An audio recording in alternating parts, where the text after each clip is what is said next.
12 তারিখে নির্বাচন, এই নির্বাচন নিয়ে কি আপনাদের মনে কোনো সংশয় আছে যে নির্বাচনটা হবে কি হবে না? যেহেতু নৌকা নাই ব্যালটে, ব্যালটের নৌকা নাই, ব্যালটে ভোটও দেবে না আমাদের, কোনো নেতা কর্মী ভোট দেবে না। আমরা ভোট দেবো কোথায়? হ্যাঁ, এখন আমাদের কাছে অনেকে আসবে, অনেকে মিছে মিছে কথা বলবে, অনেকে পটাবে, অনেক কিছু করবে, কিন্তু আমাদের এটাই মাথায় রাখতে হবে যে ওই ব্যালটে আমরা ভোট দিতে পারি না বা আওয়ামী লীগ ভোট দেবে না। আমরা নির্বাচন বর্জন করি না, আমরা নির্বাচন করতে চাই, কিন্তু ওরা আমাদের করতে দেবে না। ডিফারেন্সটা ওখানে, তফাৎটা ওখানেই। বিএনপি বর্জন করেছে, আমরা বর্জন করি না। আমরা তো নির্বাচন করতে চাই, আমরা জিতবো, সেই ভয়ে তারা নির্বাচন করতে দেবে না। তাই নির্বাচন করুক, কতদিন টিকে থাকে দেখবো আমরা। এক মাঘে শীত যায় না, কাজে এটা মাথায় রাখতে হবে, দিন ফিরে আসবে। ওই অত্যাচারীর দিন বেশি দিন থাকে না। এখন নির্বাচন দিয়েছে, এটা কোন ধরনের নির্বাচন? আওয়ামী লীগ আমলের নির্বাচন নিয়ে প্রশ্ন তোলে। আমরা তো কোন দল নিষিদ্ধ করিনি, নির্বাচন করতে পারবে না। বিএনপি কে কি আমরা নিষিদ্ধ করেছিলাম? আমরা নিষিদ্ধ করি নাই। বিএনপি নিজে ইলেকশন করেনি, কেন করেনি? এটা খুব স্পষ্ট। 2008-এ যে নির্বাচন, সেই নির্বাচন নিয়ে তো কেউ প্রশ্ন উঠাতে পারে না। সেই নির্বাচনের রেজাল্টটা কি ছিল? আওয়ামী লীগ এককভাবে 48% ভোট পায়।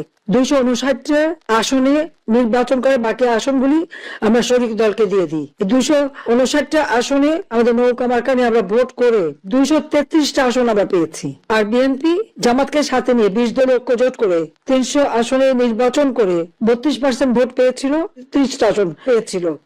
এই রেজাল্টের পর বিএনপি আর নির্বাচনই করতে চায়নি। 2014 সালে আমি নিজে তো খালেদা জিয়াকে প্রস্তাব রেখেছিলাম, পার্লামেন্টের যে কটা নির্বাচিত প্রতিনিধি আছে সকলকে নিয়ে নির্বাচনকালীন সরকার গঠন করে আসেন আমরা নির্বাচন করে আপনি যে মন্ত্রণালয় চান সে মন্ত্রণালয়ে দেব।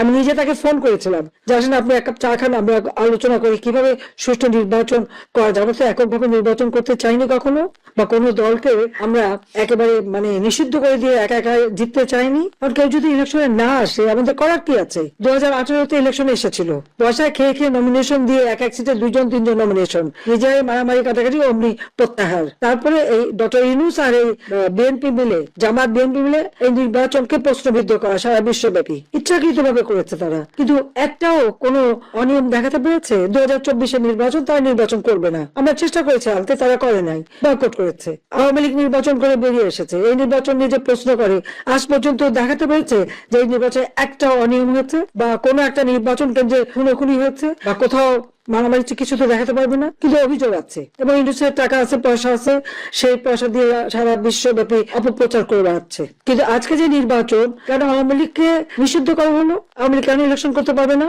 কেন আমাদের নৌকা থাকবে না? তার কারণটা খুব স্পষ্ট। তারা জানে যতই আমার বিরুদ্ধে বদনাম দিক, যতই আমাকে মৃত্যুদণ্ড দিক, আওয়ামী লীগ যদি ইলেকশনে অংশগ্রহণ করে জনগণ আওয়ামী লীগকে ভোট দেবে। তার কারণ তারা আওয়ামী লীগকে চায়, কারণ আওয়ামী লীগ সন্ত্রাস দমন করে মানুষের জীবনের নিরাপত্তা নিশ্চিত করেছে।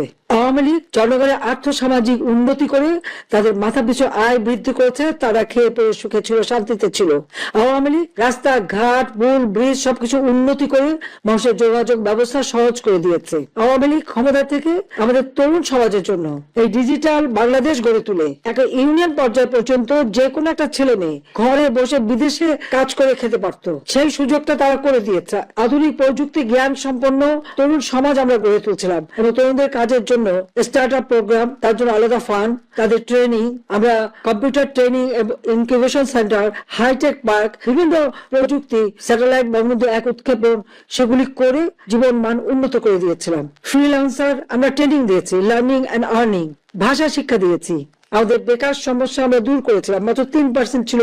যে কোনো একটা ছেলে নিজে একটু কাজ করে নিজে উদ্যোক্তা হয়ে সে করতে পারে। আজকে অর্থনীতির সম্পূর্ণ ধ্বংস।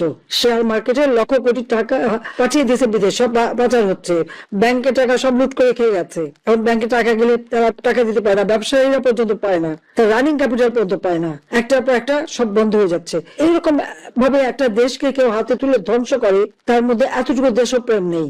হ্যাঁ, আমাদের কষ্ট হচ্ছে আমার নেতা কর্মীদের, কারো ঘর নাই, বাড়ি নাই, বাড়িতে থাকতে পারে না, পরিবারের সাথে দেখা করতে পারে না, চিকিৎসা নিতে পারে না। তার উপর তাদের অত্যাচার নির্যাতন যেভাবে গায়ে হাত তুলছে, কারা কারা করছে সমস্ত নাম তালিকা করে রাখতে হবে। আর আমার বিরুদ্ধে তো একটা তো হচ্ছে প্রায় 400-র উপরে মামলা, আমি হত্যা করেছি, তার উপর আবার মৃত্যুদণ্ড দিয়েই দিয়েছে। তা এখন আর ভয় কিসের? এই শাস্তি তো পেয়ে গেছি।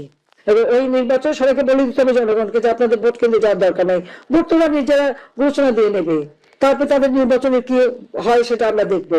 এরপরে সরকার গঠন কারা করে কিভাবে চলে সেটা আমরা দেখবো। এই দেশটি গত 16 বছর যেই স্বৈরাচার পালিয়ে গিয়েছে, যেই স্বৈরাচারকে বাংলাদেশের জনগণ বিতাড়িত করেছে আন্দোলনের মাধ্যমে, সেই স্বৈরাচার এই দেশের প্রত্যেকটি ক্ষেত্রকে কিভাবে ধ্বংস করে দিয়ে গিয়েছে এটি আমরা জীবনের পরতে পরতে অনুভব করতে পারি।